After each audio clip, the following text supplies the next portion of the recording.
My grandfather was a member. So that's a little Harold. Chuck, I feel like you have to pass the mic to Leanne. I feel like Leanne's trying to skate under the radar, but she's brought this whole crowd with her. If you don't mind, I'll just sit and wave from here. Um, yes, I was, this is my, I don't know, nth time here. It's absolutely amazing. I am an LA historian and discovered that my father-in-law was a member here. And it absolutely sort of changed everything. He And was this a was member. after you'd visited the club, Yes, I correct? visited the club and then found out that he was a member, and I was researching his life. So, absolutely stunning. And this is an amazing resource. And I also, with my friend Margarita here, we used to do theater at the Bilingual Foundation of the Arts, which was in the old county jail down the street. And I can't tell you how many times we drove by this building for years and had no idea. And we pride ourselves, on exploring every inch of the city, and how embarrassed I was that I never knew it. So it was like walking into some kind of wonderland. Yes. Okay, well, you could say that. Anyway, so here it is, and so happy to be here and be tied to it in a family way, as it were. Okay.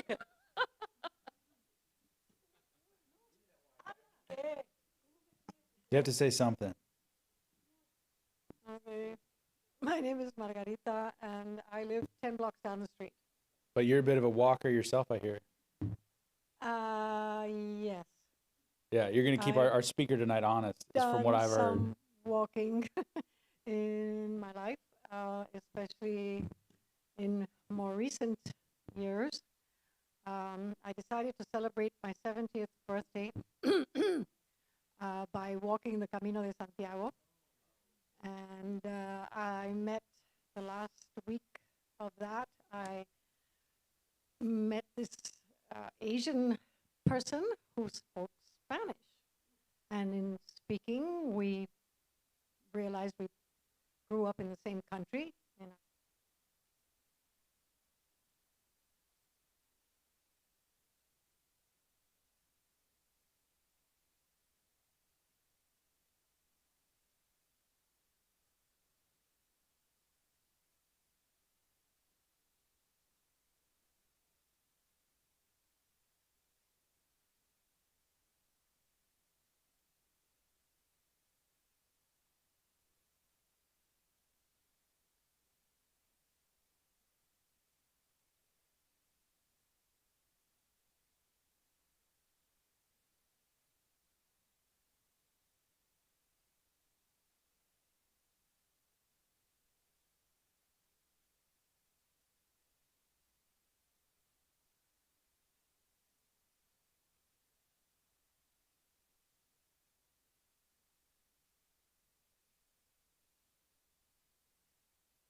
members know who she is, but she's been just an incredible facilitator and asset to us, helping run our AV for the evening, especially with tonight's speaker, who's come to share some fantastic stories from us from abroad. So without further ado, I'm going to introduce our current treasurer, former first VP, and next year's president, Rich Mayfield. I think he's done pretty much every off. You haven't done secretary yet, so Nope, never going to. you're going to have to check that one off your list at some point. Without further ado, fantastic program for the evening, Rich Mayfield. Thank you all. All right, everybody. So, as you guys know, we broadcast these programs on YouTube. And just give us a second to get set up here because we got a lot of stuff going on. We got our speaker joining us tonight from Colorado. There's Polly. Polly, can you hear us? Oh, give it a second. This is why we do this. Polly, are you there? Testing, testing, yes. All right, let's give Polly a little bit more volume. Can you bump that up to maybe 90? Let's try that again. Testing, testing, Polly's here. All right, this seems pretty comfortable. And let's get her full screen too. Yeah, that's what the world wants. Yep. There's double click in the middle there. It should go. There we go. All right, geez, I'm ready. that's a- Polly, you're ready. Phoebe, when you're ready, let's get this show on the road.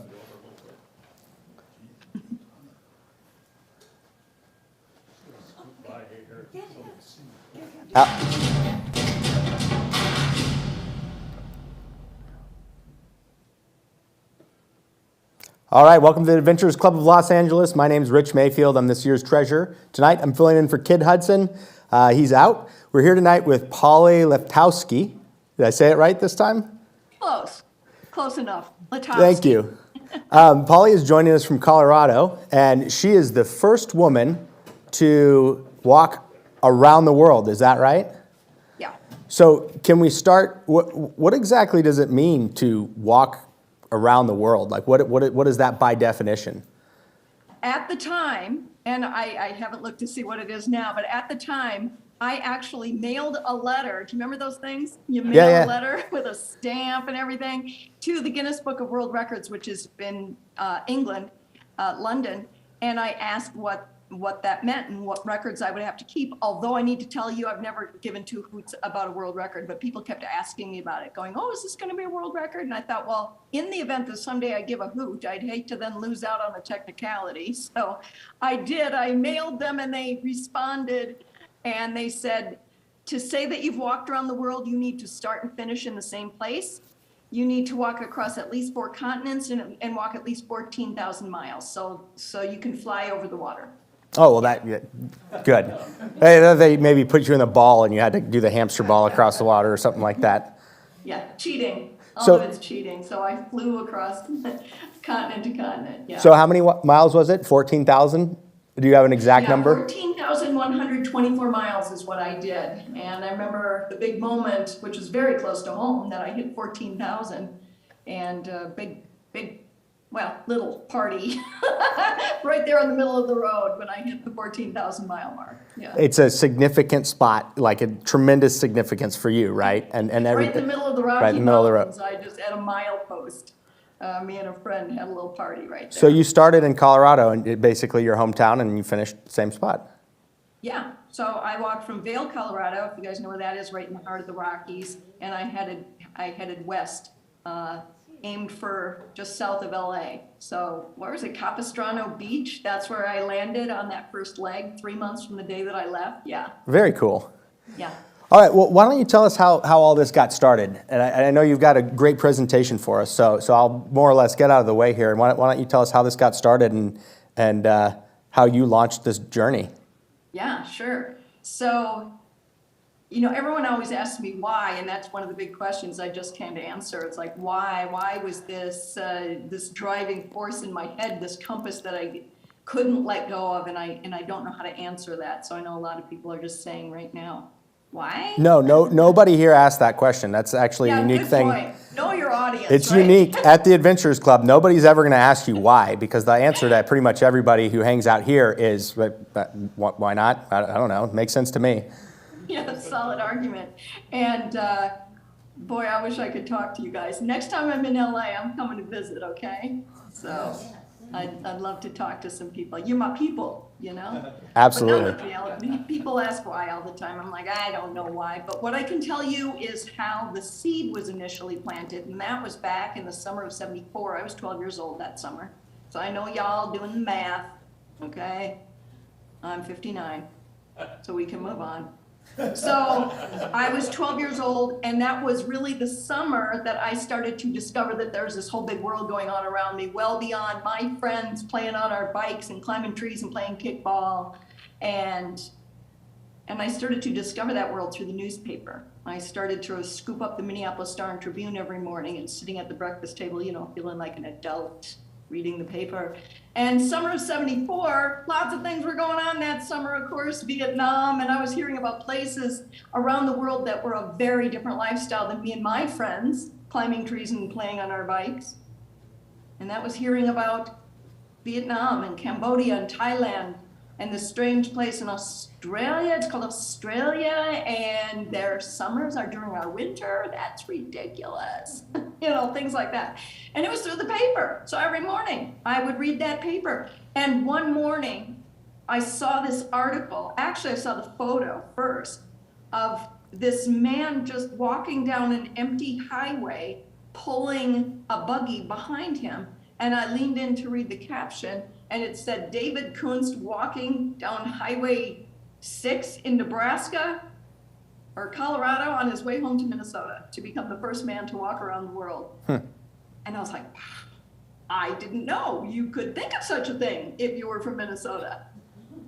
So Yeah. I marveled. And I stared at that photo thinking, wow, all that man is doing is putting one seemingly insignificant step in front of the other. And I marveled at the power of the single step. I remember even then marveling at that idea that you just put one step in front of the other. And those little steps can become so powerful that they can serve as your transportation around the world, across these different borders with different histories and peoples and languages and histories and ideas. I just thought that was so cool. You know what I did? I went outside. Now I'm 12, okay? So give me some grace on this. But I went outside. I'm like, yeah, I'm going to walk around the world someday. So I went out and I walked around the house for 3 hours. I'm like, yeah, I can do this.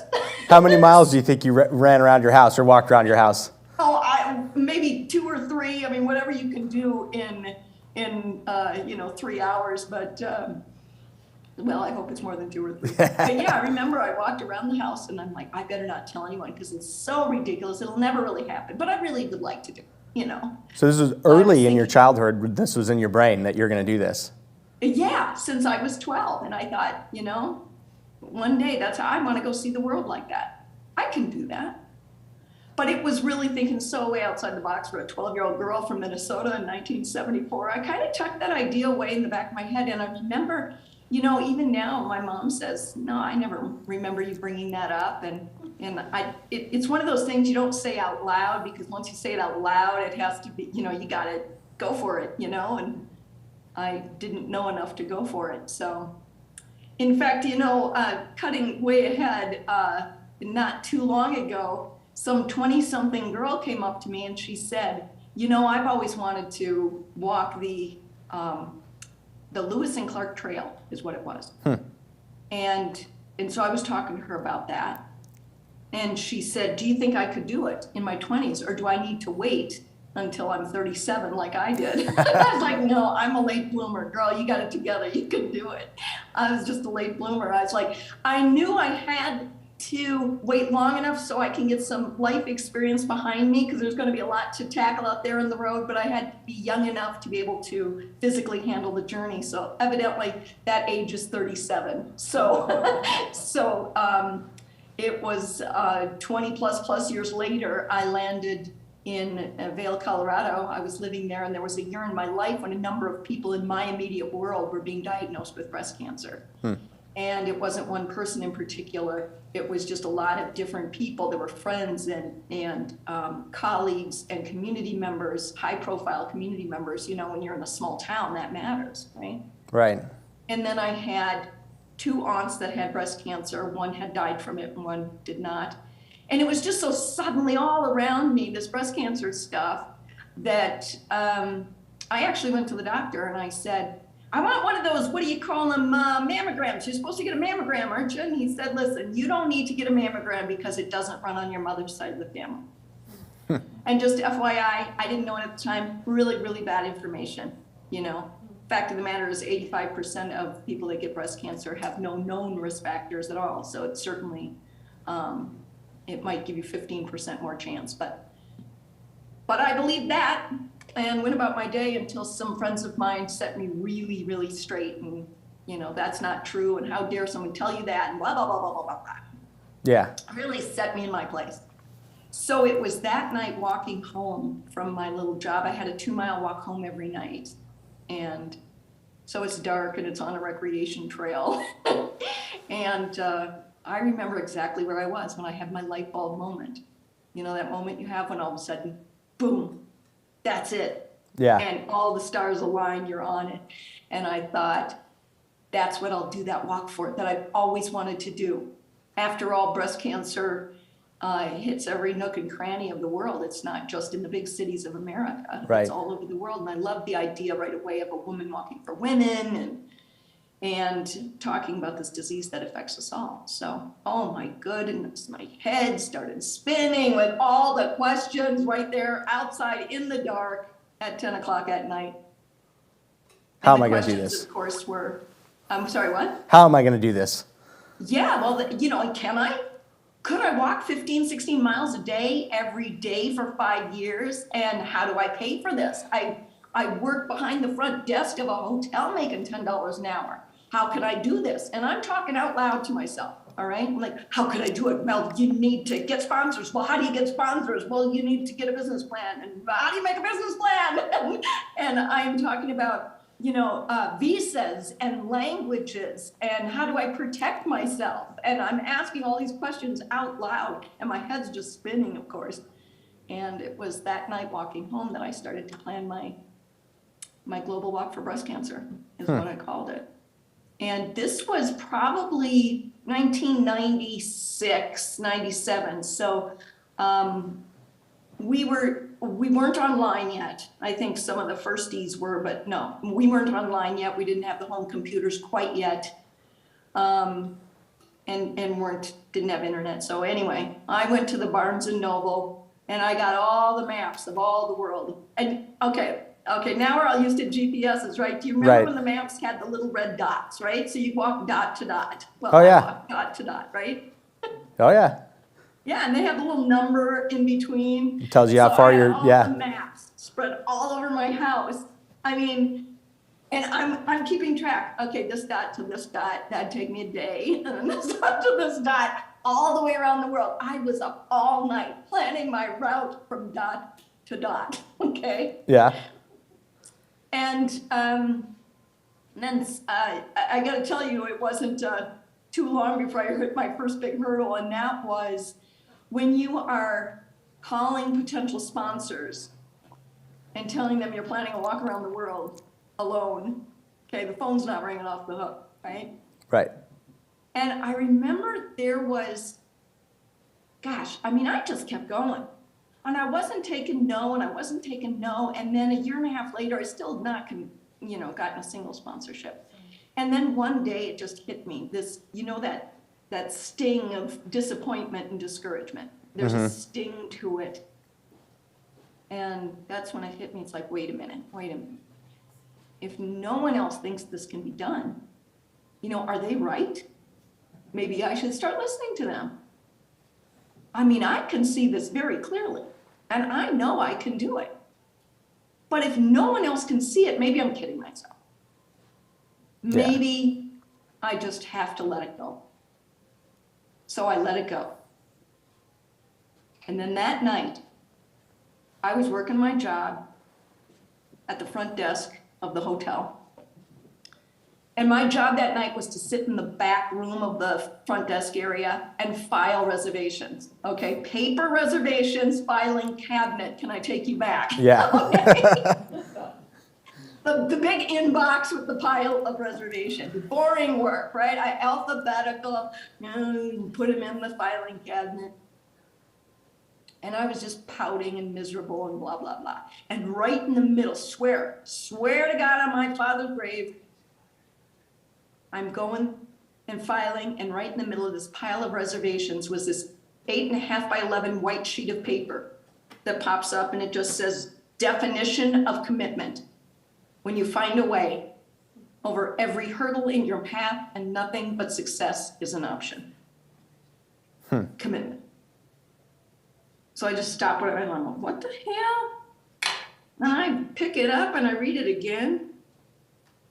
And I'm not a very religious person, but I'm looking around going, where did this come from, right? And I go over to my colleague and I'm like, is this yours? And he reads it and he's like, no, what do I care about commitment? It's like, all right. So it's almost as if these words just popped off the paper and slapped me across the face. And I heard myself utter so articulately, duh, I mean, commitment isn't going to be easy. And putting together, like struggling through the puzzle of a new issue is at the core of any worthwhile endeavor, you know, it really is. And that's what this was. And I got to tell you, I was sitting in the back room of that hotel by myself. And I had not said this out loud except to these potential sponsors. I mean, no one was going to hold me to it. No one even knew about it yet. But I was sitting in the back room of that hotel, embarrassed. God, I was so embarrassed to myself that I'd had this idea in my head since I was 12. And the first hurdle that comes in my path, I'm ready to toss in the towel. Ugh, just ugh. So there was this feeling that just swept through me, and I can only explain it like it was absolute. And it was absolute commitment. And from that moment on, I never, ever, ever even thought of quitting again. And I know everyone asks me that. How many times did you just say, well, you know, I gave it a good shot. Time to go home. And I can honestly say I was miserable sometimes. And I would cry and bitch and bawl. But I never even thought about quitting, okay? I just did. It wasn't an option. So when it's not an option, of course, you don't think about it. So over the course of a total of 3 years, I put all the pieces together and answered all the questions. And at some point, I mean, you can't thoroughly plan a 5-year journey with all the moving parts and, you know, all the political turmoil that goes on in various countries and cultures. You just can't do it. So at some point, you're as ready as you're ever going to be, and you plug your nose and jump. And I know y'all know what I'm talking about here. Who am I talking to, right? So you sort of got to plug your nose and jump. And I got to tell you, I was as ready as I was ever going to be. And I didn't know how it was all going to work out. But I remember being very clear on 3 things. And the first thing was that I had a vision that was so clear. And it was so clear every single day. And I'll tell you, this is a lesson that I now take into my business world years later, of course, and I didn't know what to call it, but sort of an action plan and a clear vision. But I knew that vision. It was so clear every single day. So that was one thing. The other thing is that I was prepared for hard work. So I think that's one thing that helped me stay successful. It wasn't as if, you know, I planned this big romantic life on the road, and then the first thing that, you know, is not easy, you know, like an earthquake or a flood or something. I'm like, why me? I mean, I was prepared to be miserable. I was prepared for hard work. And that I think is key. And then the third thing is that I guess I had the faith, I had the trust, the trust in myself that I had learned enough throughout the course of my life that I could handle whatever came in my path, because there are going to be new situations, and it's almost like you need to be prepared to be unprepared, right? I mean, y'all know that. Whenever you go on an adventure or any travel at all, right? You need to be prepared to be unprepared, and they're all new situations you got to sort through. So I had that faith that I could do it. And one of my favorite quotes was Martin Luther King, who said, "Faith is taking that first step, even when you can't see the entire stairway." And that's how I thought of it. So it was August 1st, 1999, with 100 friends and family members, I headed out from Vail and headed west. And after a mile, they all got a ride home. 1 mile. They only gave you 1 mile. That's like 20 minutes. 1 mile, and I remember they had ordered a van to come and pick them all up. And I just remember saying goodbye to them that day when they're all waiting for the van. But anyway, I kept going. And I was with, a handful of friends still walked with me the whole day. And there was this great moment where, as you can imagine, I've thought of this my whole life. So I'm finally off and running, and yay, I'm on the road 4 miles into my big journey. And I ran into these 2 fishermen off the Gore Creek there, 4 miles in. And they were so impressed with me. They're like, wow, you're walking around the world. That is so cool. So when did you leave? I'm like, 10:30. So that ended up being one of the great lines of 5 years, I'll tell you what. Yeah. So I was like, I can't wait until I can say I've been on the road for a month or 3 months or 6 months, It's like you got some social proof behind you, almost, How many months until you really felt like you're like, yeah, I'm doing this. This is happening? I think it was when I hit LA. Yeah. It's like, wow, I walked here. I walked from Colorado to LA. How cool is that? But yeah, I carried on through up and over the Rockies and across the high desert plains of Arizona, and caught Route 66. And do you guys remember the earthquake in Joshua Tree? That must have been the October 30th. Hey! Oh, it's almost an anniversary. October 30th, 1999. And that was a Joshua Tree earthquake. And boy, I think I was sleeping right above the epicenter. Really? It just threw me out of bed. And I'd been, my dad lived in LA, so I was worth, I was in a few small tremors, but never one like that. I mean, right. boy, I never full on cracks in the highway, Huh. I didn't just jump over them. No, I'm kidding. But the epicenter was Joshua Tree, and I was there. You just get up and you keep going, and Oh, yeah. and so landing and running into the ocean there, you can kind of see a bunch of friends and family members came to run in. I was like, okay, first leg down. I bet the can do Pacific this. Ocean felt good on your feet. It's Yeah. cold water, yeah. Yeah, and it was just, a big celebration. And I think I proved to everyone else that, I can do this. Because that first stretch actually was a tough one, weather-wise, condition-wise, because you're walking through a desert. And even though the desert portion was, September, October, it's still stinking ass hot. Yeah. 105, 106, 107. Oh, yeah. Yeah. But you are still in the United States, too. Yeah. And it was, but there were no, towns. Like if you walk through the eastern part of the country, there are towns every, 15 to 20 Right. miles at least. But walking through the West, I wanted to get that over with. In fact, at that point anyway, there had been 3 men that had walked around the world, and they all went the other way. They went eastbound and around and then finished with the US West. Mm-hmm. And I wasn't doing the other way to be a rebel. It's like, Well, The way you're always I- walking into the sunset, right? As opposed to always walking into the sunrise? I don't know which one's it better. didn't have anything to do with that. It was logistics. I knew this was a very tough leg, and I wanted it over with when my spirits were high and not beaten down. I knew 5 years later I was going to be pretty beaten down, right? Mm-hmm. And I'm glad I did it that way. So I went west, so got the desert out of the way, and the mountains weren't that big of a problem, except you get up quite high and there's lightning storms and nowhere to hide. Yeah. So that wasn't easy, but it was the desert and the vastness. It's like towns are 90, 110 miles apart. So where do you stay? Yeah. And, that kind of stuff. So I wanted that over with.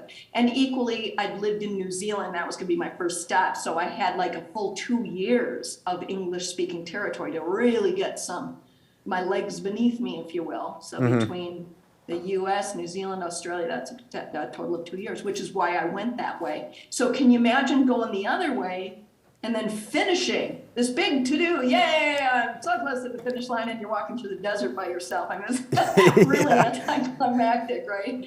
So that's why I chose to go westbound. But Okay. but yeah, I hit LA and started to, get ready for my 3.5 years of walking overseas. So what I had done is I had organized to work with a breast cancer organization in each state. If they had them, they don't have breast cancer organizations in every country, okay? So if they had a breast cancer organization, I would pitch what they wanted me to talk about, and all the funds would go to that organization, so in every country. So if funds were not raised in every country, simply wasn't viable. Sometimes I was in a country for 2-3 days, and sometimes they just don't have them, and et cetera.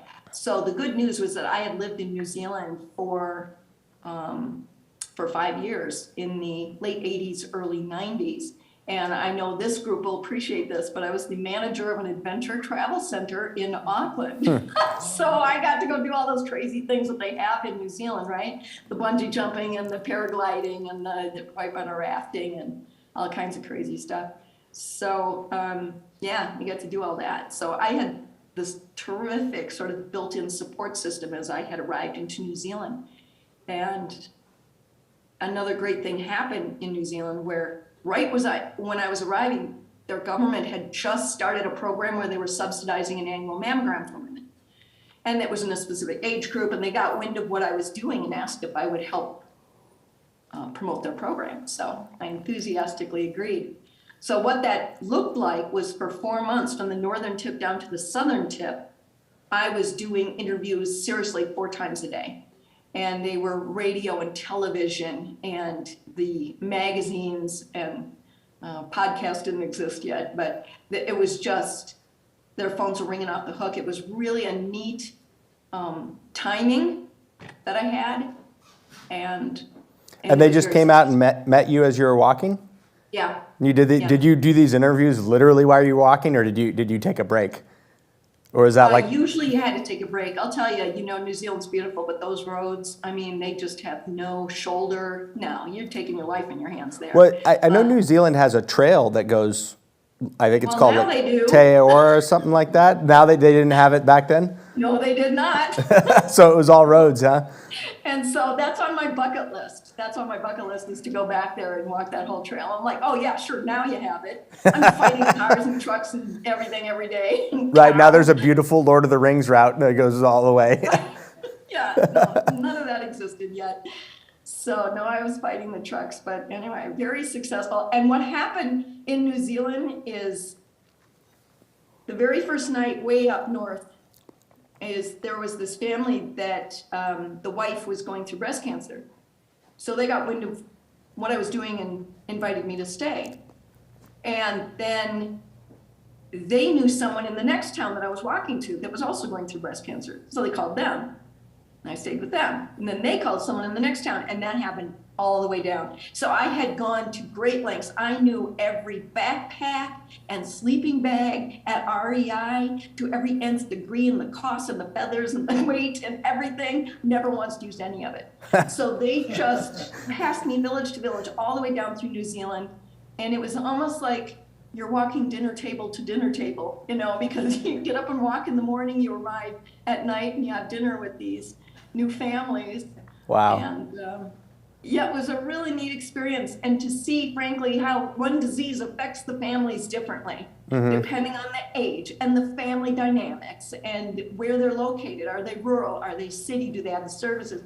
So it was really interesting just having dinner at all these new families every night. That's amazing.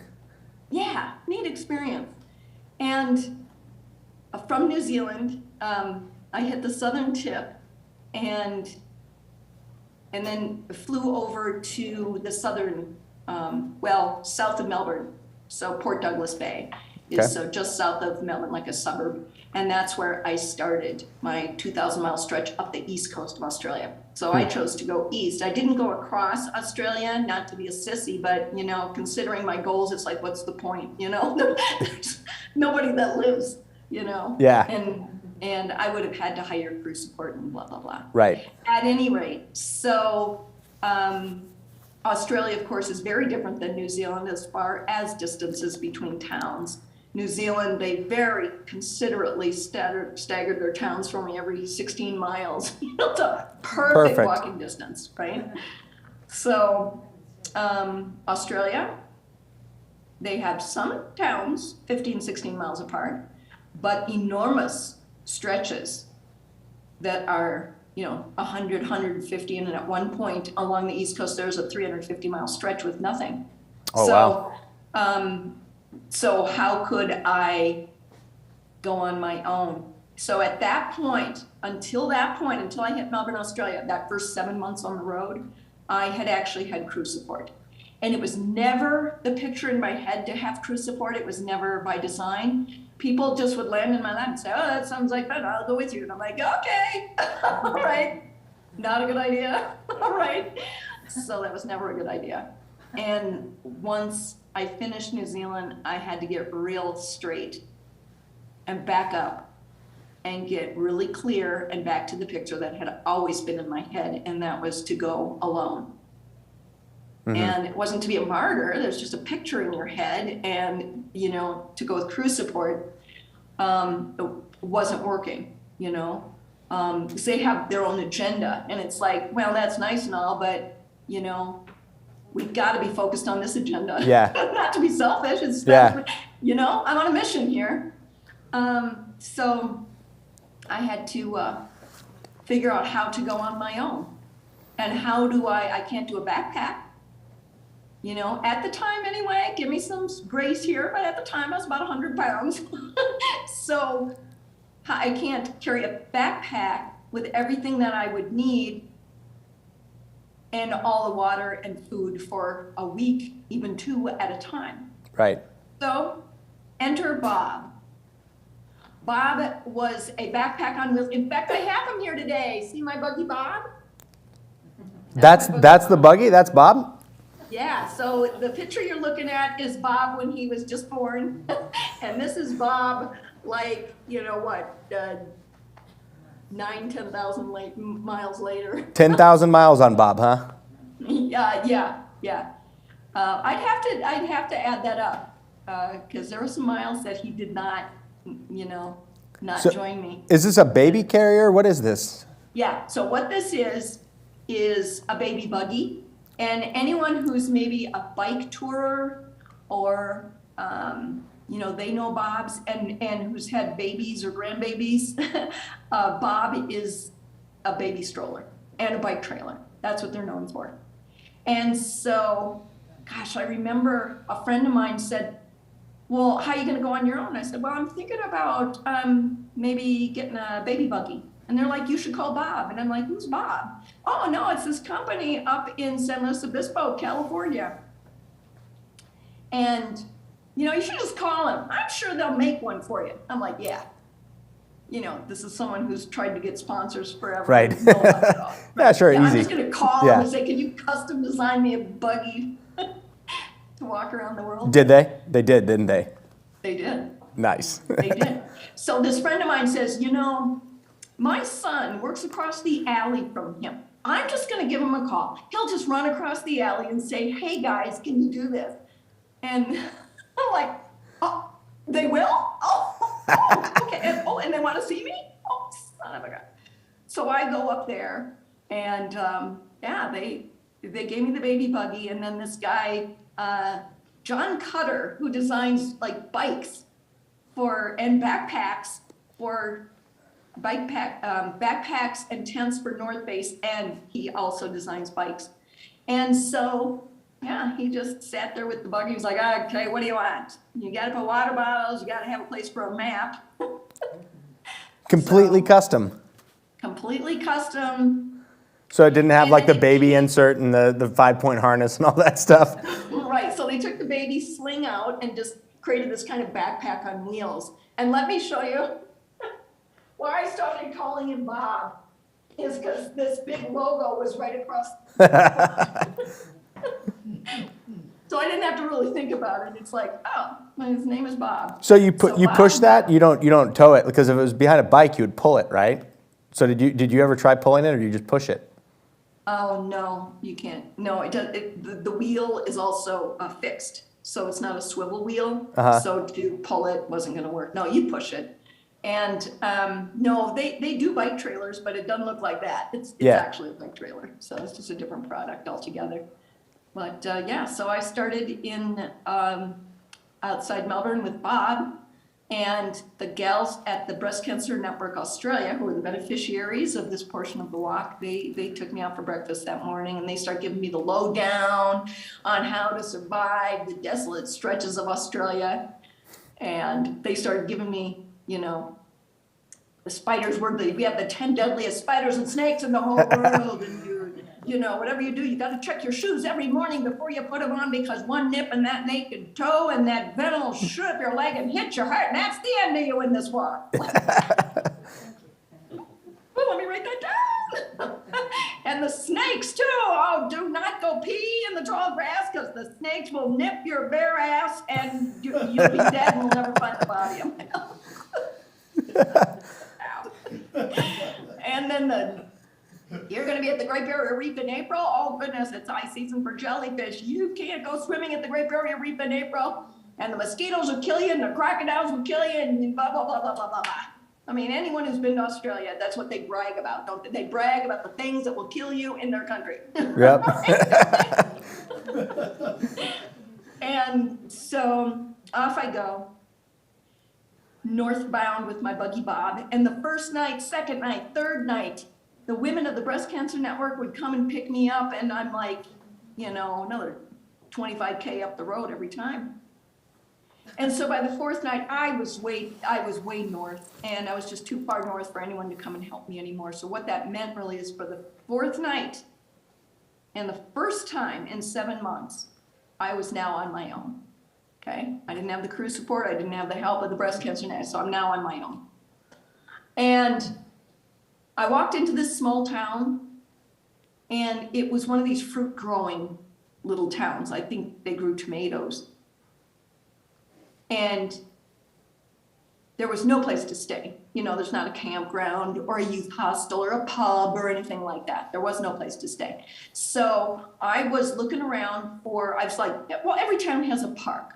I will find the town park and camp out in the town park. I think this is a great idea. So I'm wandering around with my buggy Bob looking for the town park before the GPSs. So I just had to go up and down the streets until I found the park. And this woman came up behind me and she said, "You look lost. Can I help you find something?" And I said, "Well, I was looking for the town park if you have one." And then she heard my funny accent. And she said, "What are you doing here?" Right? Because why would I be in this small town, right? So I told her, you know, I introduced myself and what I was doing, and I was from Colorado. And she said, "Well, goodness sakes, let me introduce myself. My name is Margaret, and I'm the president of the local Lions Club." "Oh, the Lions Club, I've got to get involved with this. Why don't you come home with me?" I'm like, okay. So me and Bob followed Margaret home. So does everyone know what a Lions Club is, do you think? You know, Yeah. Lions Club, they're service organizations based in every town around the world. Right.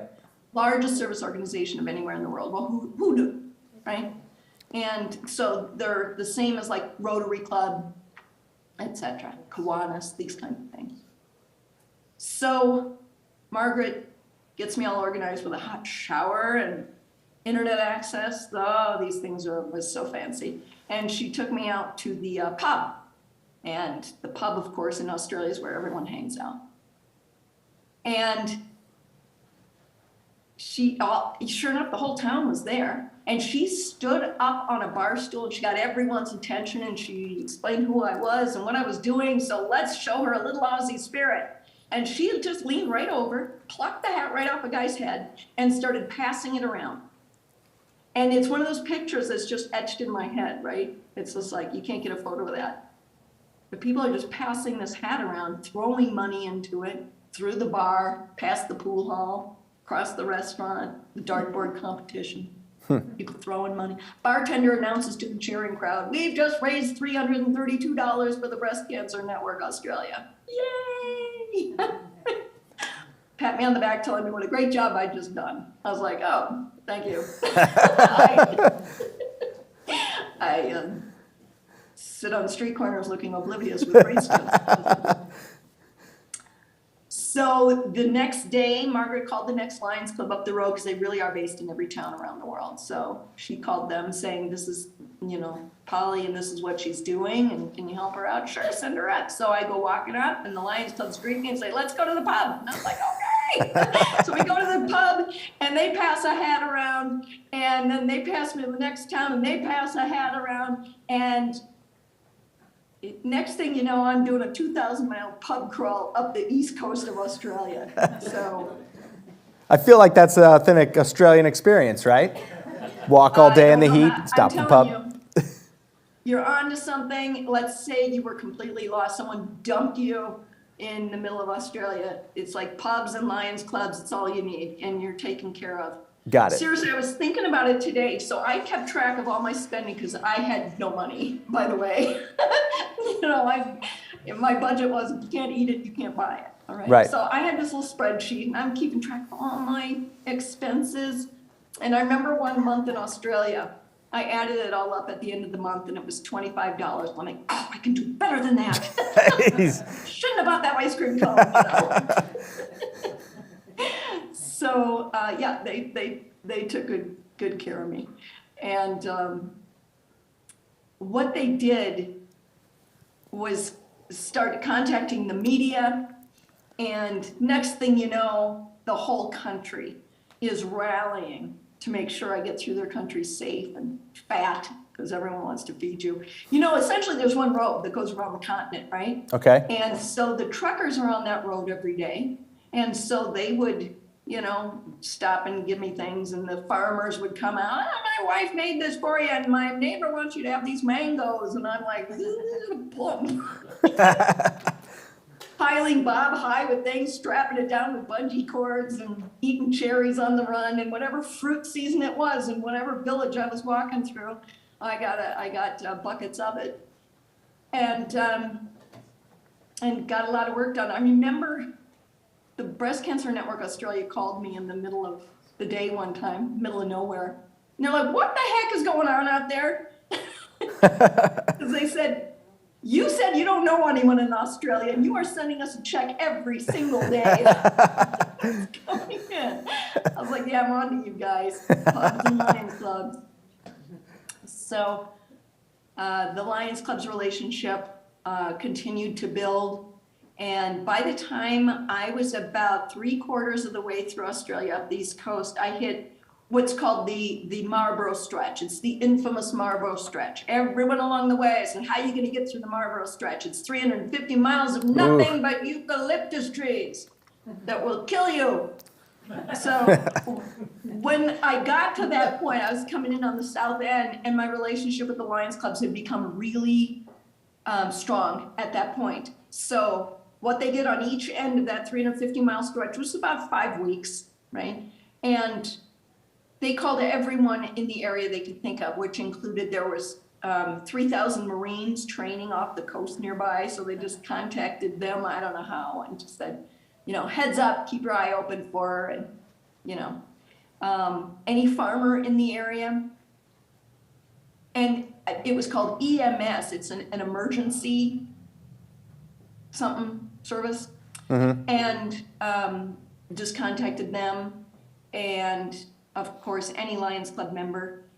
And the Hogs, the Harley Owners Group, every Sunday afternoon around the world, the Hogs go on a Sunday afternoon ride. So they got a hold of the Hogs on both ends. So every Sunday afternoon, I'd hear this roar coming up behind me, and I'd turn around and see this posse of leather-clad, gold-chained, tattooed, bearded beasts like you, Polly.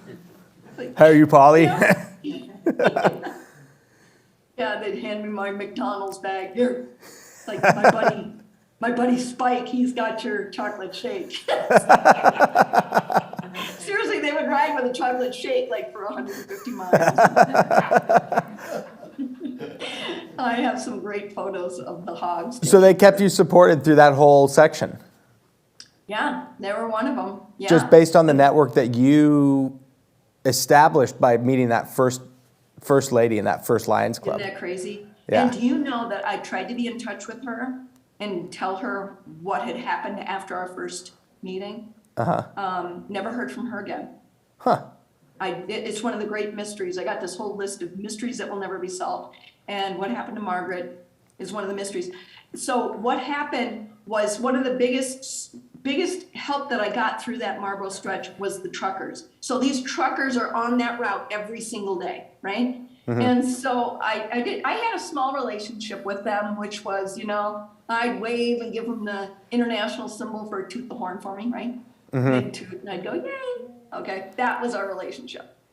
And I got to know the truckers just by the truck, okay, the big red truck or the big blue truck or whatever, right? So anyway, that was my relationship until one day there was a truck stop in the middle of this place. And I walked in and one of the truckers was there and he was taken aback. He's like, oh, you're a woman. And I was like, well, yeah. He said, wait till I tell the guys. All the guys have a bet on how far the little old man will make it through the Marlborough Stretch. The guys think I'm a little old man.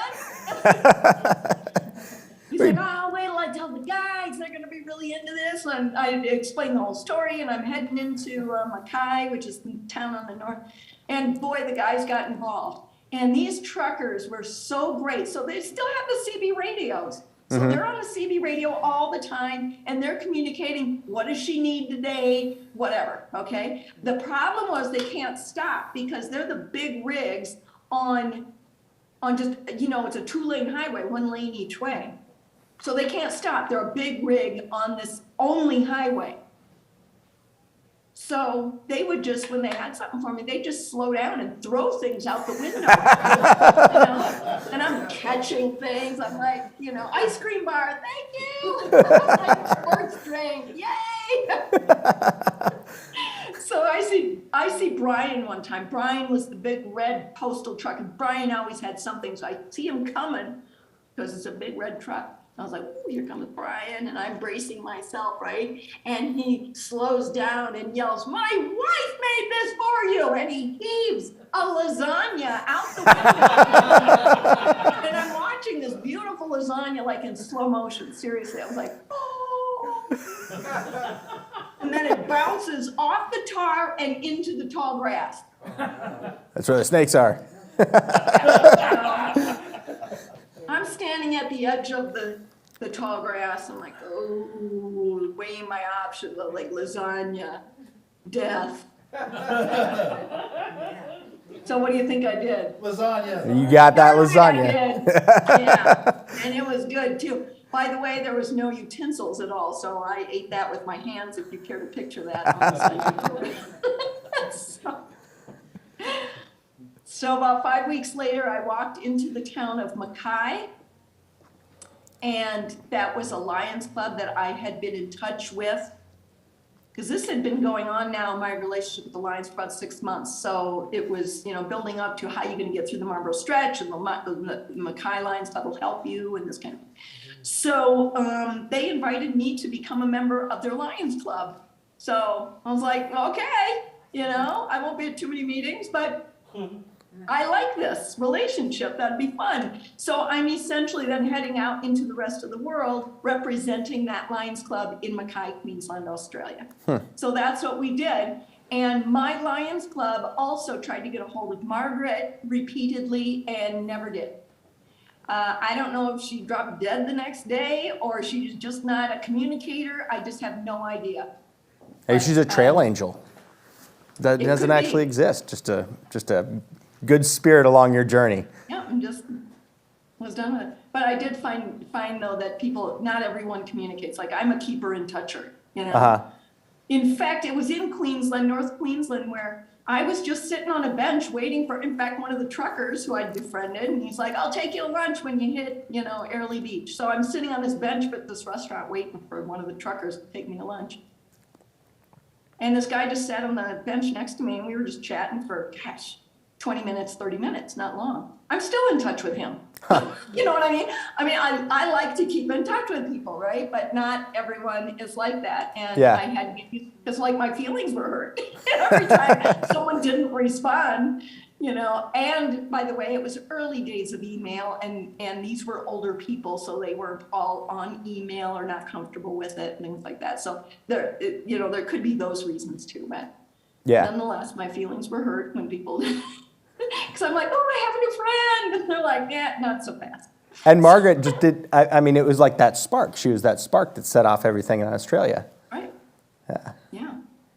That's And great. I have a book, and I talk about her in my book, and I use the real name. And I mean, it's like this whole thing. And does she know? Did she ever know and not care? Did she? I just have no idea. So anyway, but my Lions Club tried to get a hold of her as well. Huh. So with the help of my Lions Club, they contacted the Lions up in Singapore, because I was getting as far north in Australia as I could, then carrying on into Southeast Asia, starting in Singapore. And the Lions Clubs picked me up at the airport in Singapore, walked me across their island nation. And it's just a tiny thing. It took me 2 days, and it was 2 dawdling days, and lots of breast cancer work and interviews, and they're just full bore. So had a good time there. And then crossed the border into Malaysia, and that's where the real foreign leg of this journey started. Okay. Mm-hmm. Everything changed when I walked off over that causeway bridge into Malaysia. Yeah. So the Lions Clubs in Malaysia, FYI, in case you're ever stuck there, they're enormous. They're so highly connected, well-respected, that when they talk about something, everyone listens, even the government. It's the craziest thing, because that's not the case here, okay? And they're so highly connected. And this is a country they didn't have a breast cancer organization. They had one lone woman who was on this campaign through Malaysia to talk to women about how to do a self-breast exam. That was all they could find. So they gave all the raised money to her. Can you imagine her getting this phone call? You know, Yeah. what the heck? Anyway, so yeah, the organization she started, it all went to her. And this is my first Muslim country, okay?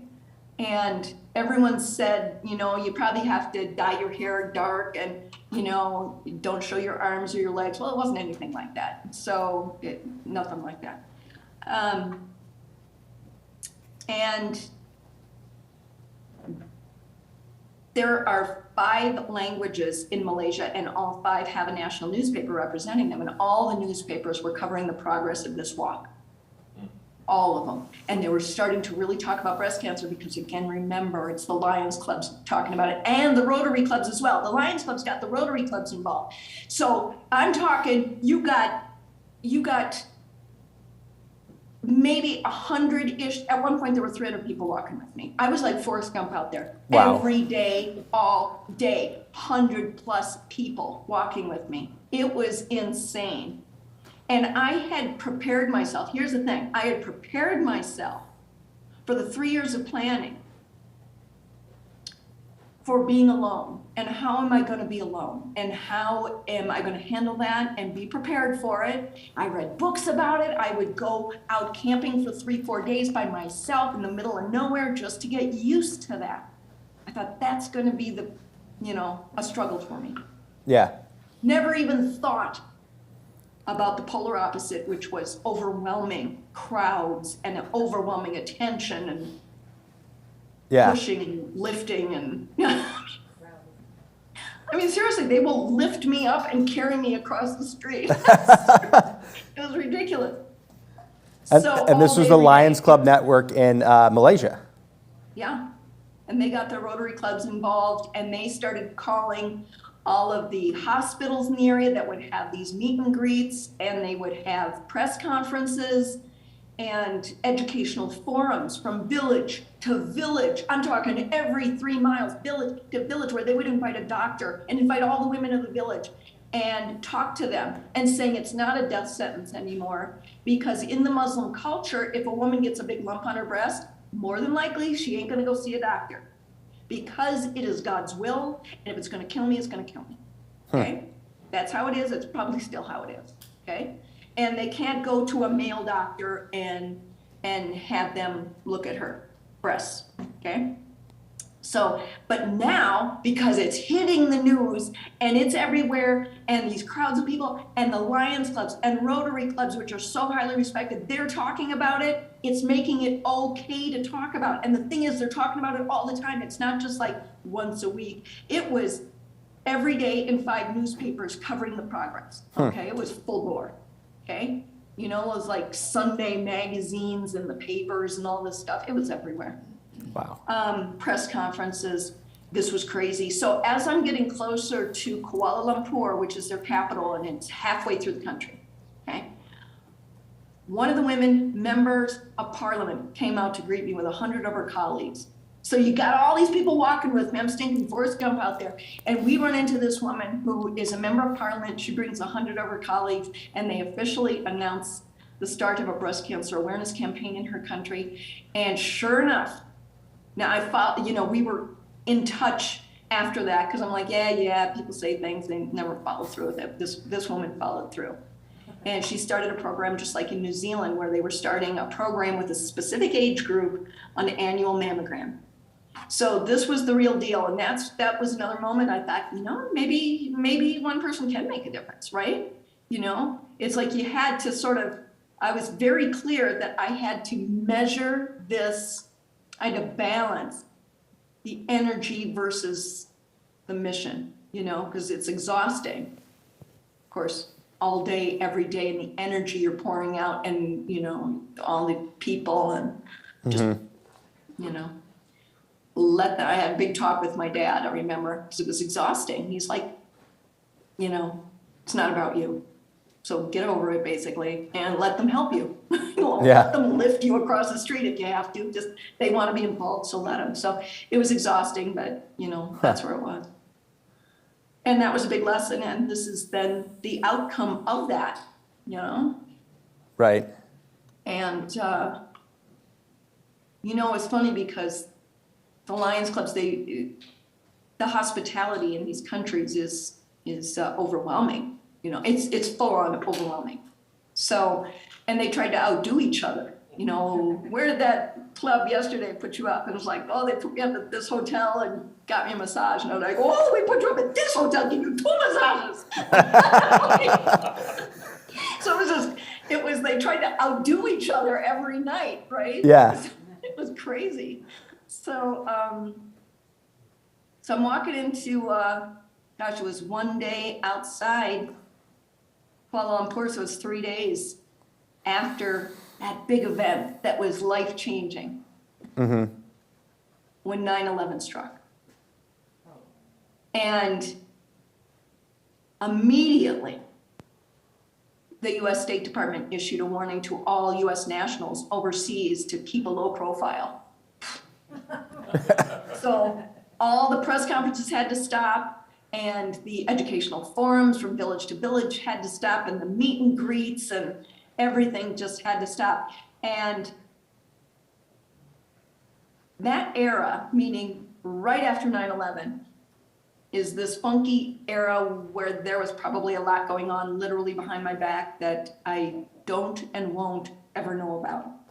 And I say that because it was overnight when I became keenly aware that I was no longer just a woman walking for women. Now I was an American woman with a Jewish name walking through a Muslim country during Holy Jihad, talking about breasts. So that's where I was now.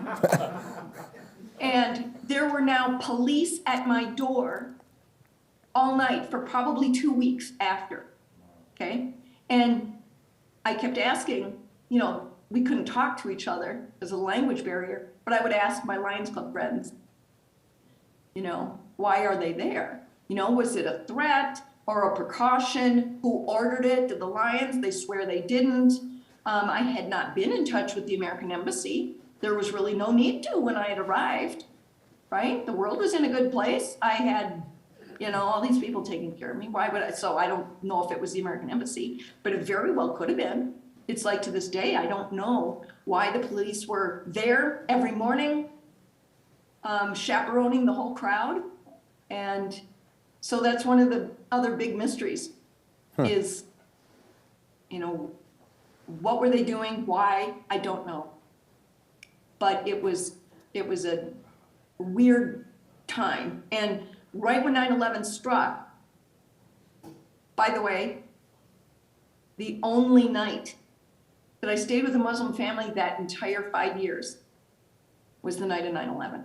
Isn't that strange? And they were sort of Muslim by default, if you will. But without going into all the details, the Lions Club said, what do you want to do tonight? Do you want to not walk? What do you want to do? And I said, yeah, I'd like to continue to walk. Could you guys find me a place to stay that has CNN and internet access? Okay? Because again, early days of internet. So the only place they could find was one of their Lions Club buddies, and he was on a oil palm plantation. And so him and his wife met me at the door that night as they dropped me off. And they said, listen, we hate to do this to you, but we have plans tonight, but we're just going to go out real quick and come right back. So in the meantime, we're going to plunk you right here in this seat and watch CNN.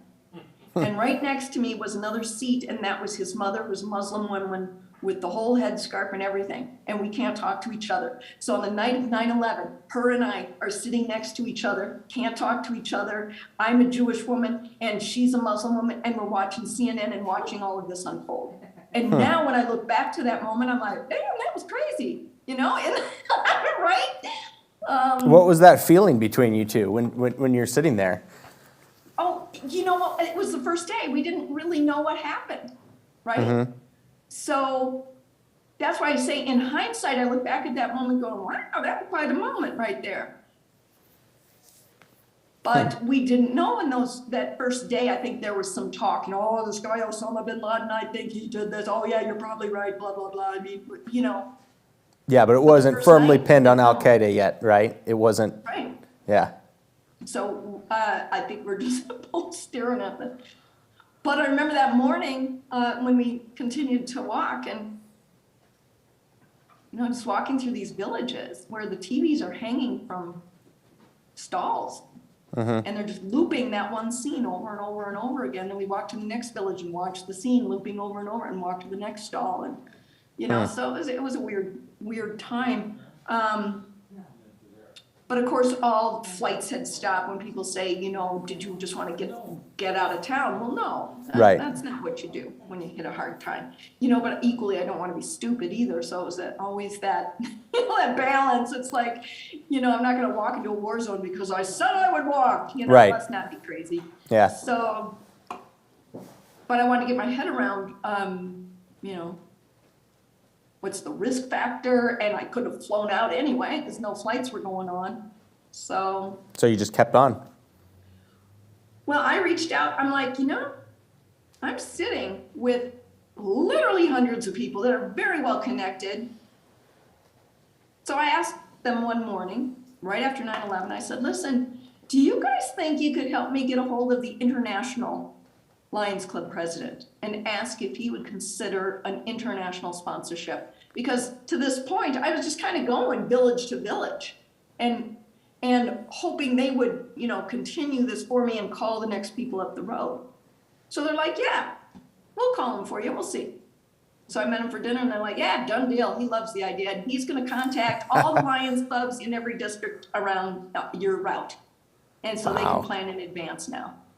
Wow. So as 9/11, the aftermath, and then, of course, the ensuing war in Afghanistan and the build-up to the war in Iraq. Now, I'm heading into that. I don't know that I'm heading into that at the time, but I knew that I had that foundation of this support system at my feet. And then I had that blessing of, a name that they all knew and highly respected. So off I carried on, heading towards the Thai border and walked through Thailand and was getting closer to India.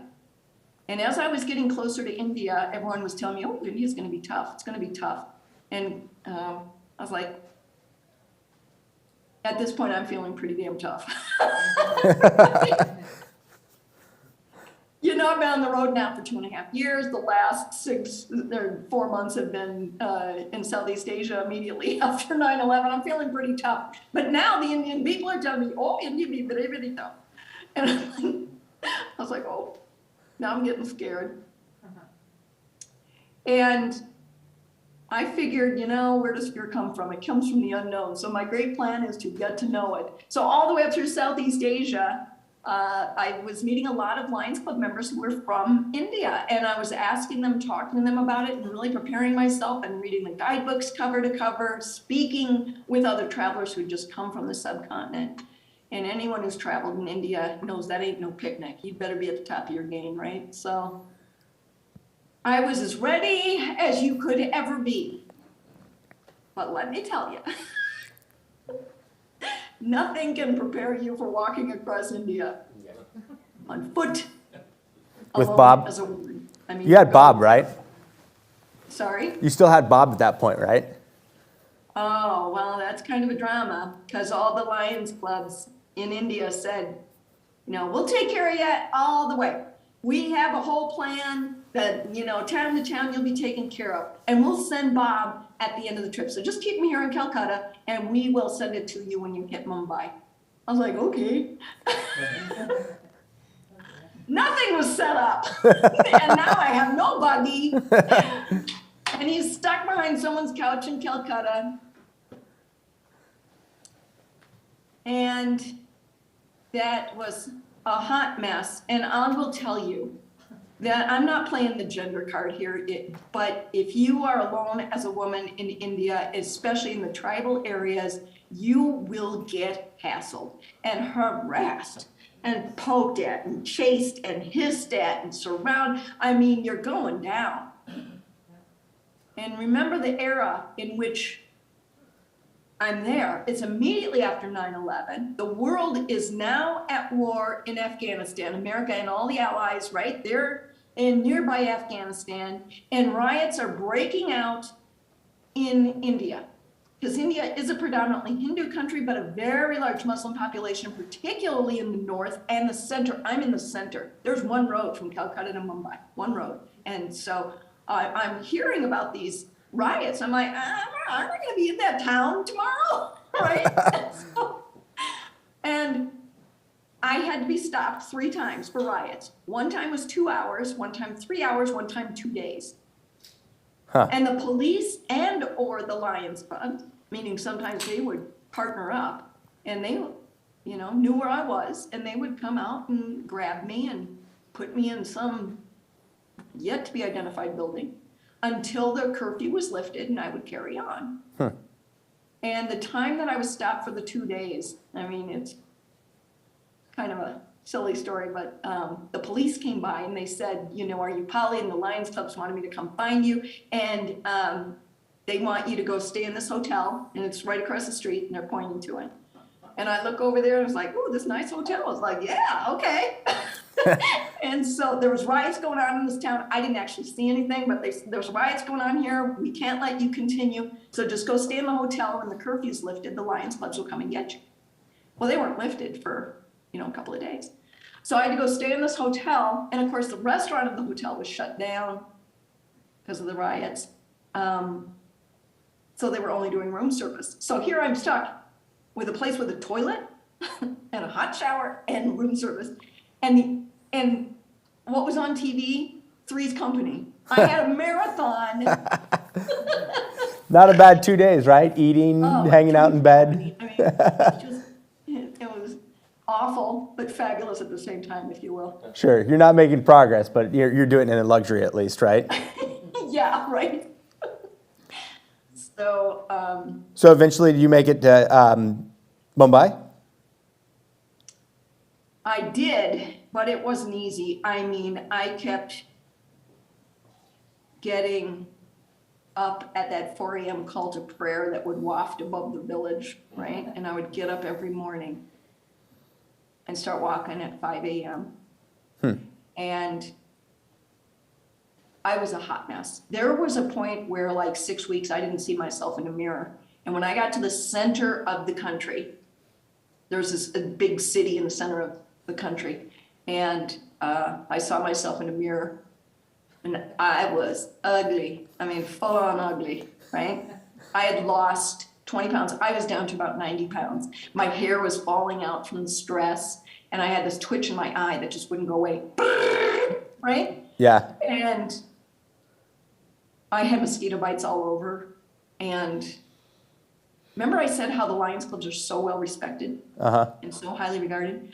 I had this one shirt, super light cotton, long sleeve, big Lions Club logo right here, right?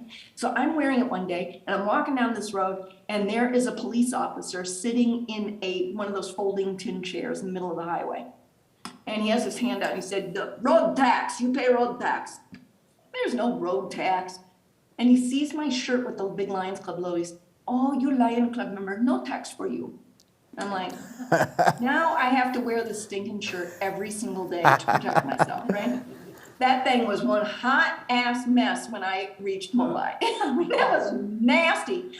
One of my regrets, though, is that I did not save that T-shirt. I mean, big ceremony I had with myself tossing that thing at the end. But yeah, I was a mess, and I needed to talk to someone to help lift my spirits. And in fact, I was going through town looking for an STD booth. It's an STD, it's called. It's like a big phone booth. You know, you walk into it and they hand you the phone and do the number and everything. So I'm wandering through town looking for an STD. But anyway, I called my friend Vicky in Denver. Just to get refocused, I needed to talk to someone. I didn't have a cell phone in this area. And when she answered the phone and said, "Hello," and for that instant, I could picture those surroundings and I felt safe, I burst into tears. I mean, the ugly cry. You know the ugly cry when you're heaving and convulsing and no one can understand the word coming out of your mouth? You know? Yeah. She had no idea who was on the other end of the phone. So she backed me off the ledge and figured it out. She says, "Listen, we're watching the riots going on in India right now.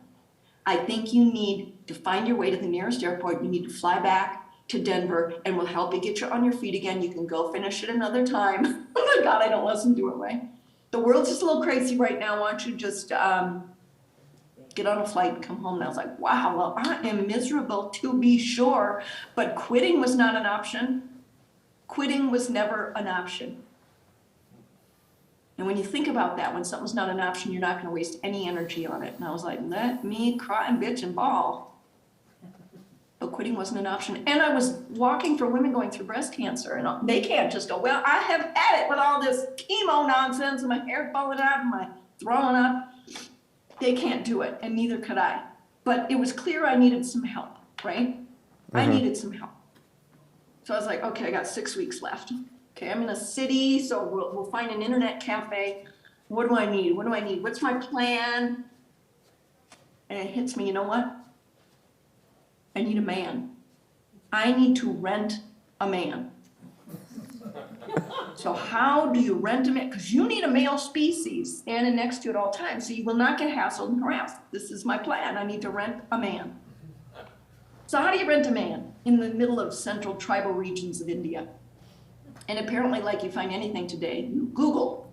So I found an internet cafe, and let me tell you, that is being loose with language. It was 3 walls and a dirt floor and a goat seriously underneath my chair, nibbling at my ankles while I Google rent a man / India. Sure, you had to wade through some results that weren't exactly what you were looking for, right?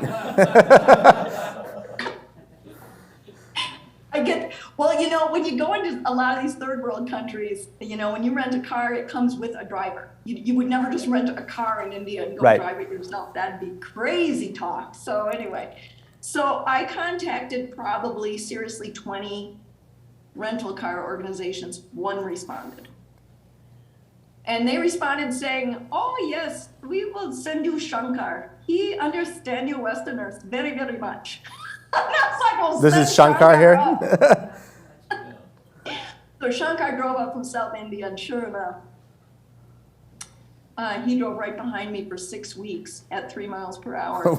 And so I did, get back to your question, I did make it to Mumbai. But, you know, I remember him dropping me off outside Mumbai, seriously, like 20 miles outside Mumbai. And he's like, "Oh, I do not want to go into Mumbai. There are lanes there and you are meant to stay in them." First of all, no, they don't stay in them, but lanes and stop signs and things like that. But yeah, he dumped me off. And I was just saying my goodbyes. "Thank you so much. It really helped. You know, I wasn't hassled and harassed." He says, "No, that's because they hassle me all the time. The people come up to me. Why is your madam angry with you?" I'm walking like this. He's behind me at 3 miles per hour. So you got him to follow you for how many miles was that at 3 miles an hour? You said like 5 weeks? So. Yeah, I think it was about 6 weeks. Yeah. Wow.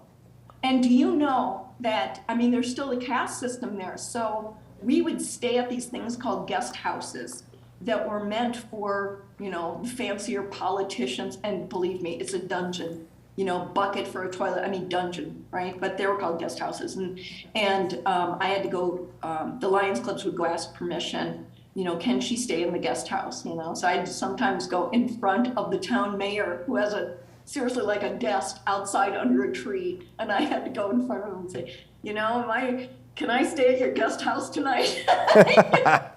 The town's guest house. So, Yeah. Yeah.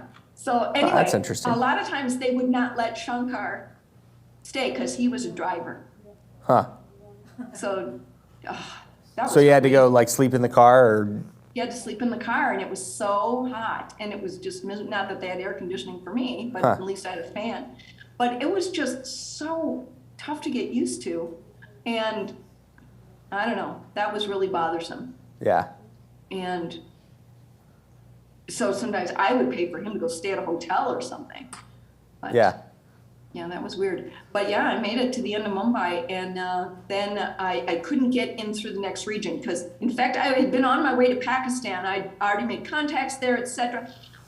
If you guys remember, I don't know how big a news it was here, but an American embassy was, it wasn't bombed, it was shot at. It was all shot up like the day before I arrived, right? Mm-hmm. So when that happened, and then the riots, and then the Daniel Pearl thing happened in Pakistan. Daniel Pearl was that Wall Street journalist who was kidnapped and beheaded, okay? And that happened while I was in India. So they shut the borders down. That was, those things right in a row was too much. They shut the borders down. So in fact, I couldn't get in through Pakistan. So I had to fly over and land in Turkey, and that's what happened. So I carried on into Turkey, and fantastic, all my weight came back on. Turkey was fantastic.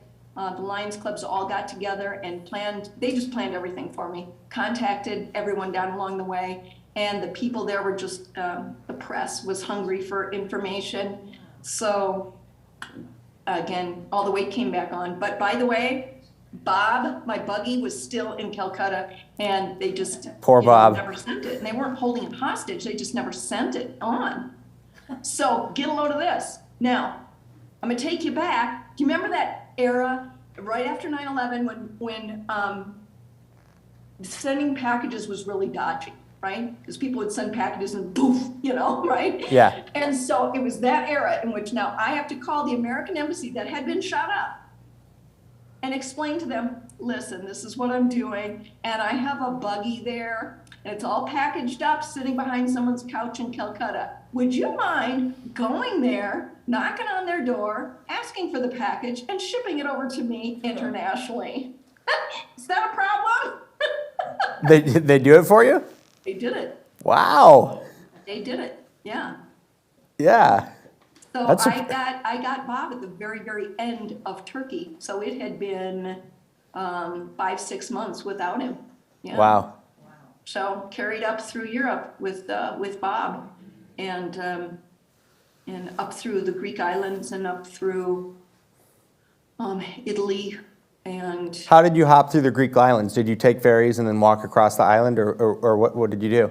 yes, which is not as easy as it sounds, because, there are schedules, and the problem is, without going into all the details, it's like, it's not like there's one shipping industry that works together with their schedules. They're all different companies, and it's like they're brothers that hate each other. They have to live together, but they don't communicate, and they don't. So nothing's coordinated, and so it sounds romantic, but it was tough. It was because they don't show their schedules or anything. Right. So where did you land? Boat going to Naxos. So you came up through Greece, and did you go through Athens, and was that kind of like your entrance into Europe? It wasn't Athens. I went into some islands. I sort of skirted that. Okay. And I remember hitting North mainland Greece. I'd have to look. I think there's another port up there, right? I don't know. Someone here probably knows. There's another port in Greece that's pretty major port. I don't even remember. I do remember that I hit Greece. That's where I entered Europe, right? Uh-huh. Right after they had changed the currency to euros, and so when the currency changed, there was major inflation. So when I got there, all the prices had skyrocketed. And so when I was there, there was this thing called like the big cappuccino boycott, because cappuccinos had gone from 50 cents to $5 a cup. Oh. I mean, everything had jumped dramatically.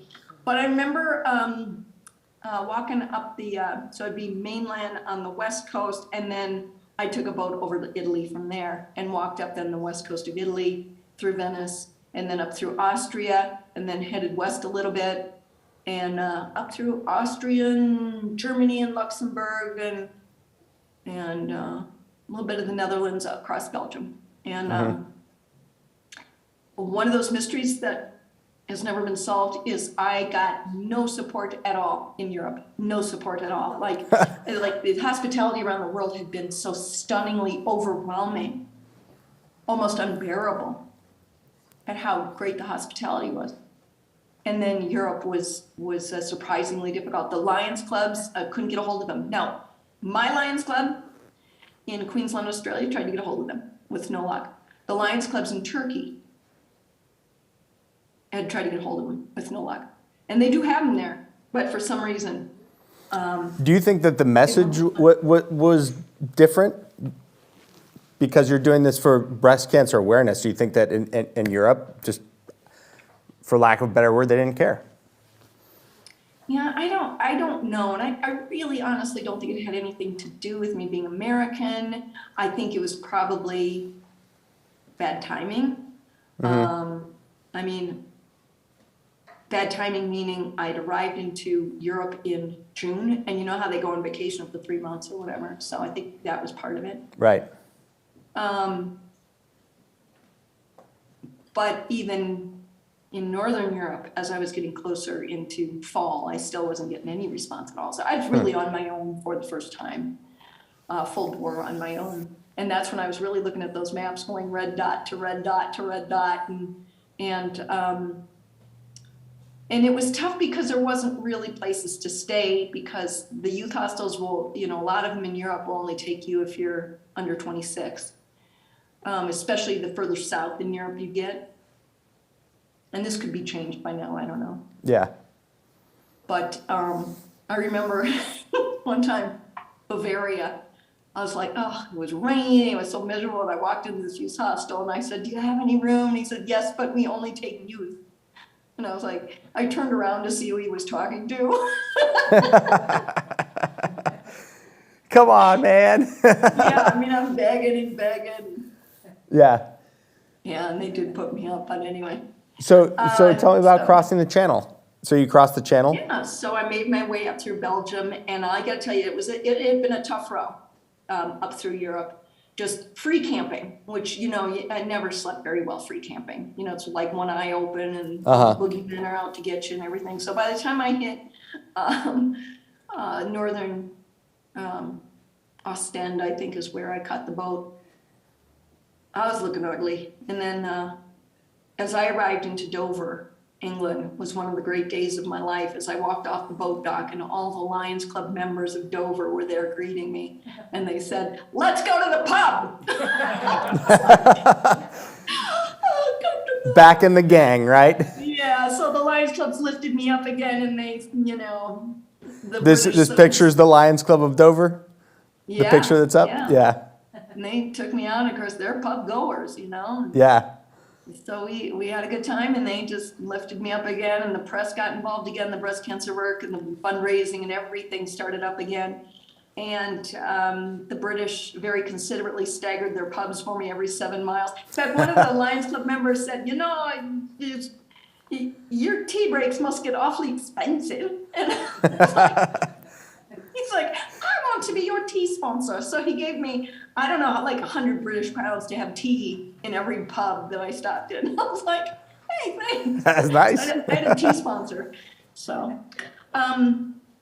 yeah, it was a great, great time, very, very special time up through England and Scotland and Ireland. Very special time. But the war in Iraq had now started, and it was a tough place to be as an American. It was a safety issue too. Like whenever I would talk to reporters, I would ask them, could you please not put where I am? And certainly put that she does not take donations on the road. That was a very big thing. And most of the time they were very good about that. But one reporter, said she's walking up this road, and sure enough, someone came and hassled you? Kind of had their, finger in my chest against a tree, because I'm American, it was my fault, and there you go. So I was ready to go home. I'd had a great time through England and Scotland and Ireland, but it rained every single day, and the world was now at war again, and it was time to go home. And I remember being really nervous to go home because a lot had happened to America since I'd left U.S. shores 3.5 years prior. The war, 9/11, and the war in Afghanistan, the war in Iraq, and anthrax in the Capitol, and packages blowing up, and this kind of thing. What if I went out to discover the world and then come home and don't even recognize my own country and my own culture? Boy, that was scary. But I gotta tell you, when I arrived into New York City, and I turned into Times Square, and I saw the lights of 42nd Street and the flags waving from every conceivable flagpole, I gotta tell you, I just fell in love. And the 1,000-pound gorilla that had been on my shoulder since 9/11 just kind of fell. And that twitch I had in my eye just kind of went away. And as I started heading west, I started at ground zero, and I headed west across New Jersey, and Pennsylvania, upstate New York, across Ontario and Michigan and Wisconsin. I found Americans to be among the friendliest and most hospitable and most generous people of anywhere in the world. And I feel blessed to have experienced that and to know that. It was the best time of my life. That first day, I remember walking into New Jersey, right? And I see the little yellow school bus. I'm like, oh, it's so cute. And then I walk past the Dunkin' Donuts, and all the police are inside having a coffee break. And the town square gazebos in those small towns, and it was springtime. There was a camaraderie, and I was seeing my country and my culture through different eyes now, because I'd seen it from the eyes of the immigrants that came and built this country. So it was a great lesson. It was the best time in my life. Best time. I feel blessed. And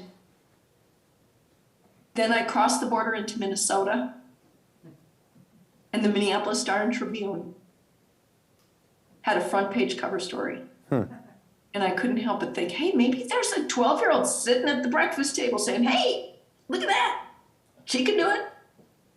Maybe I could cross the border. into Iowa. And I headed south and followed the Mississippi River all the way down to Missouri and turned right and across Missouri and Kansas and into Colorado. And it was July 30th, 2004, which is 1 day shy of 5 years, if you're paying attention, that I walked back into Vail, bringing this global walk to a full circle. At 14,124 miles, 22 countries, 4 continents, 29 pairs of shoes, and raising over $250,000 for 13 breast cancer organizations around the world. If you want to open it up to Q&A.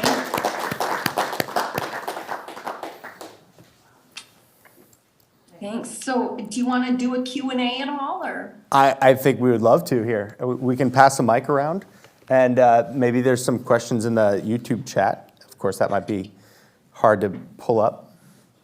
You got it? I do have a rule, though, that if you ask the question, you gotta be able to handle the answer. So. Ken back there. What kind of shoes did you wear, and how often did you have to change them out? Beautiful question. I did hear the question. Did you want to repeat it for everyone? No, go ahead. If you heard it, everybody heard it. Right. The shoes. By the way, I still wear them right now as we speak. So 3 years prior to leaving, I thought, gotta have shoes, gotta have the right shoes. I bought a new pair of shoes every 6 months prior to leaving for 3 years, so I could figure out which shoes fit the best and work the best, blah, blah, blah. Well, I had to have New Balance. And I contacted New Balance headquarters, which is in Boston, right? I contact the corporate giving and sponsorship and the marketing department, and they all say, no, no thanks, good luck, we already give you breast cancer, good luck, good luck, good luck. And so I had this stack of the rejection letters, as you do. And I'm like, well, I gotta have New Balance, so I got a hold of this rep who would give them to me at his cost, and that's what we were doing. And then I hit Australia, and I'm talking with the executive director of the Breast Cancer Network Australia, and she asked that question, what are you doing for shoes? And I said, well, I gotta have New Balance, so I pay for them, I pay this rep. She goes, really? Well, I know the president of New Balance here in Australia. Oh, he's right up the street. Let me give him a call. And he says, yeah, we'd love to be your sponsor, but we'll have to ship them from Boston.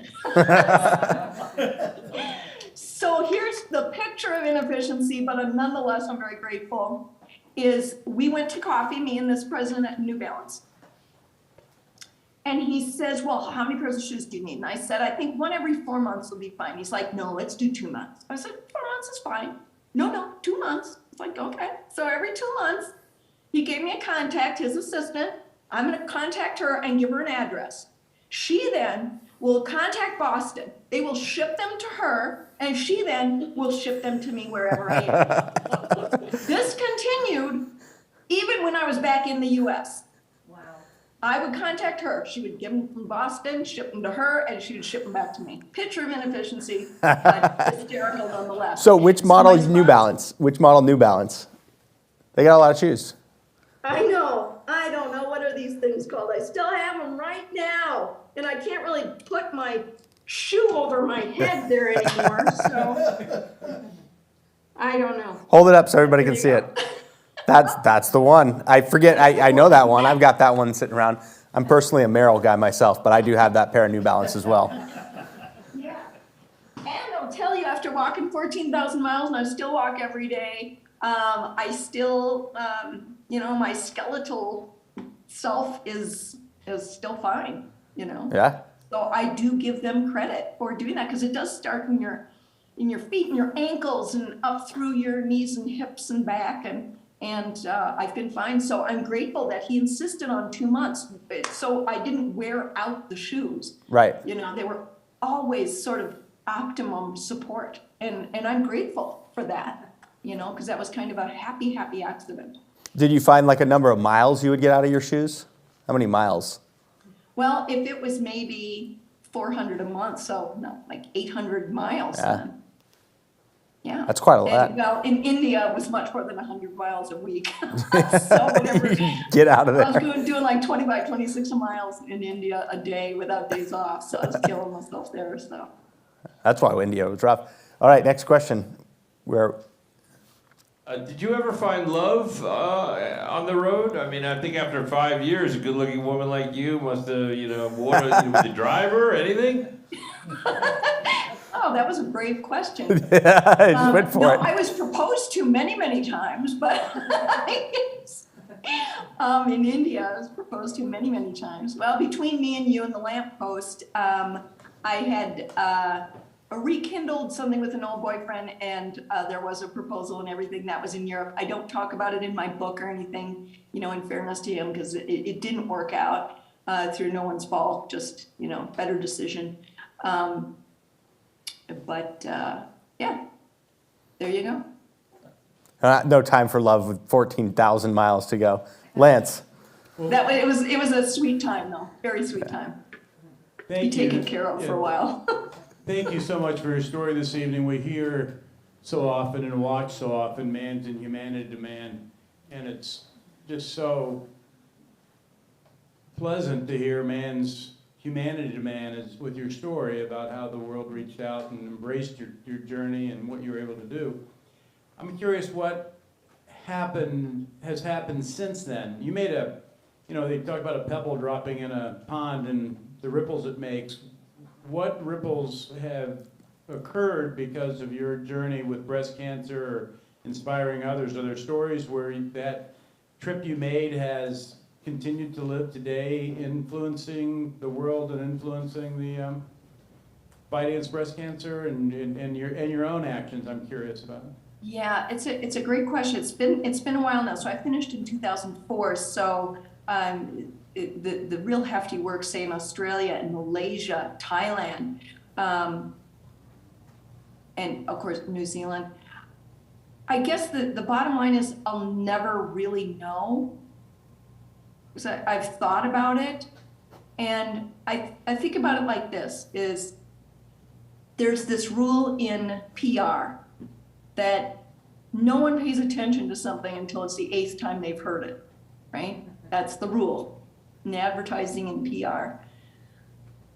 So if we take that guideline into sort of the charitable world, I'm sort of that cog in that bigger wheel. So I always thought about it like that when it got exhausting. Is this the first time they're going to hear about this breast cancer stuff or is it the 8th time they're finally going to do something about it? But I knew I had that role to play in that cog, and I never lost sight of that. And nor do I want to take credit for being the 8th time and not give credit to the 1st through 7th time and all the people that were part of that wheel. Do you see what I mean? It's like I picture this sort of water wheel, and it may have started with a little bit of water to make that wheel go a little bit faster and a little bit faster. That's how I think about it. I guess there were,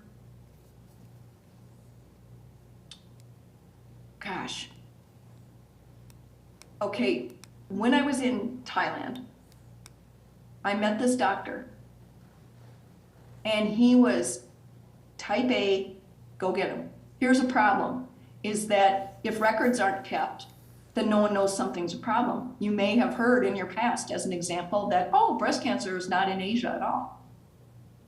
Well, yes, it is. Just no records are kept, okay? No records are kept, you don't know if you have a problem or not. So anyway, this doctor I met knew that was a problem because he's seeing it, he's watching it in his practice. And if he tells a woman, well, you have breast cancer, I want you to come back for chemo, he will never see her again. She will go home and die. That's what they do. So in fact, where I met this doctor was at a hospital, and it was sort of this secret, but it was a cancer hospital. He's like, I want you to notice it doesn't say cancer anywhere in this hospital. Because if I tell someone they have cancer and they have to come back here and get chemo, I'll never see them again. So I have to lie to them and tell them that they're coming in for a blood transfusion. And that's what he has to tell them. And he was on a campaign to get his hospital to start keeping some records. So then they were going to expand it through Bangkok and through Thailand and Southeast Asia and across all of Asia. This program to start record keeping. And I may have, because I talk about that in my book, I was like, I don't know if I should do that. I don't know. People in Thailand are reading it, but isn't that crazy? Yeah. So those are the people that are really making a difference, I'll tell you that. Yeah. All right. Hello. Did you have any problems at any frontiers getting a visa or going through the immigration process when you were crossing borders from one country to the next? Yeah, it was a big worry, but the only one I had to really plan was the India one, because I was traveling and got to do it months in advance, and to get to the Indian embassy is like, take this bus to that bus and transfer over here and get, it was such a drama. And then it's like a 2-step process. So then they have your passport, and now I'm 3-4 weeks up the road and I got to get a ride back to Bangkok. So India was the only drama.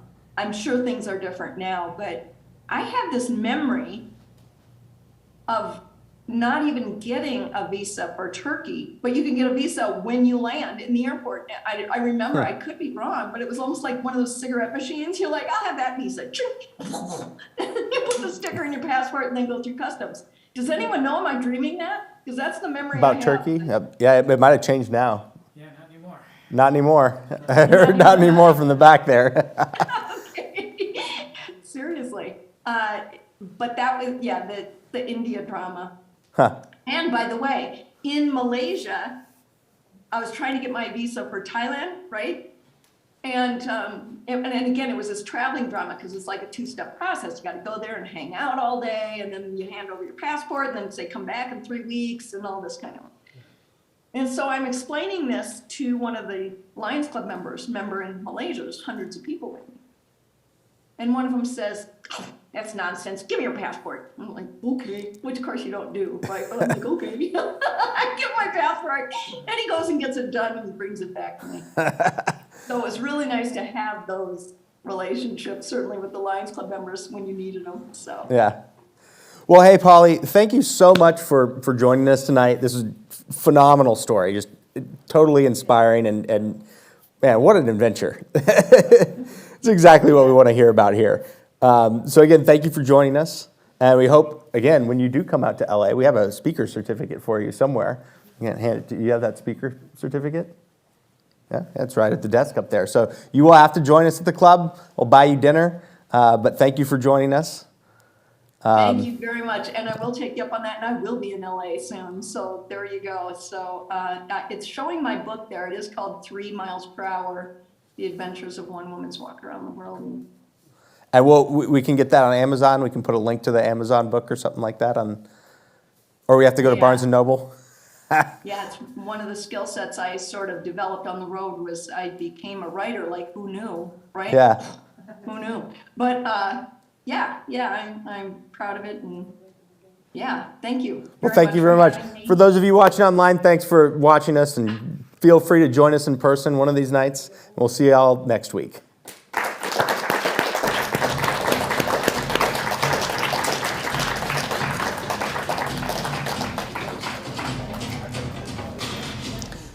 Thanks, Polly.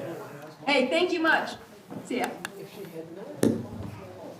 Thanks so much, Paul, if you're still there. For everybody else still here, next week is our 2nd annual session of the members' business meeting. So if you're a member here and you're in frequent contact with any other members, remind them that we need everybody here to